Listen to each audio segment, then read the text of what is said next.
স্বামীর পায়ের নিচে স্ত্রীর বেহেশত উক্তিটি কি ধরনের?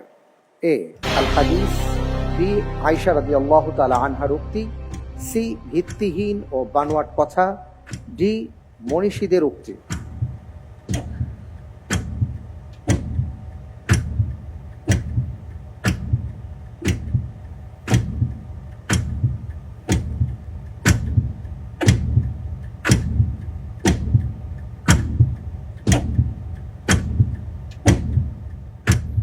স্বামীর পায়ের নিচে স্ত্রীর বেহেশত।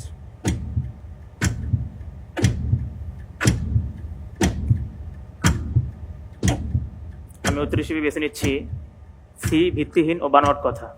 লক করে দেওয়া হোক সি ভিত্তিহীন ও বানোয়াট কথা। السؤال: ما نوع مقولة جنة الزوجة تحت أقدام الزوج؟ هذا حديث أم قول عائشة رضي الله تعالى عنها أو كلام لا أصل له ونرجو عجبت هذا الكلام لا أصل له؟ আপনি বলেছেন যে সি ভিত্তিহীন বানোয়াট কথা। আপনি যে উত্তরটি দিয়েছেন আপনার উত্তরটি সঠিক উত্তর। আলহামদুলিল্লাহ। হ্যাঁ প্রিয় দর্শক, স্বামীর পায়ের নিচে স্ত্রীর বেহেশত, এই কথাটা আমাদের সমাজে বহুল প্রচলিত। আসলে এই কথাটা কতটা বাস্তব বা এটা কি হাদিস নাকি কোরআনের আয়াত, এই বিষয়ে আমরা অনেক কথা শুনে থাকি। আজকে জানতে পারলাম যে এইটা একটা ভিত্তিহীন এবং বানোয়াট কথা।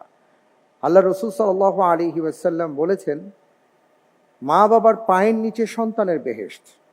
আর স্বামীর ক্ষেত্রে বলেছেন রাসূল সাল্লাল্লাহু আলাইহি ওয়াসাল্লাম, যদি আমি কোনো স্ত্রীকে আল্লাহ ছাড়া অন্য কাউকে সেজদার অনুমতি দিতাম বা দেয়া হতো, তাহলে আমি তাদেরকে বলতাম স্ত্রীরা যেন তাদের স্বামীকে সেজদা করে। ঠিক তো?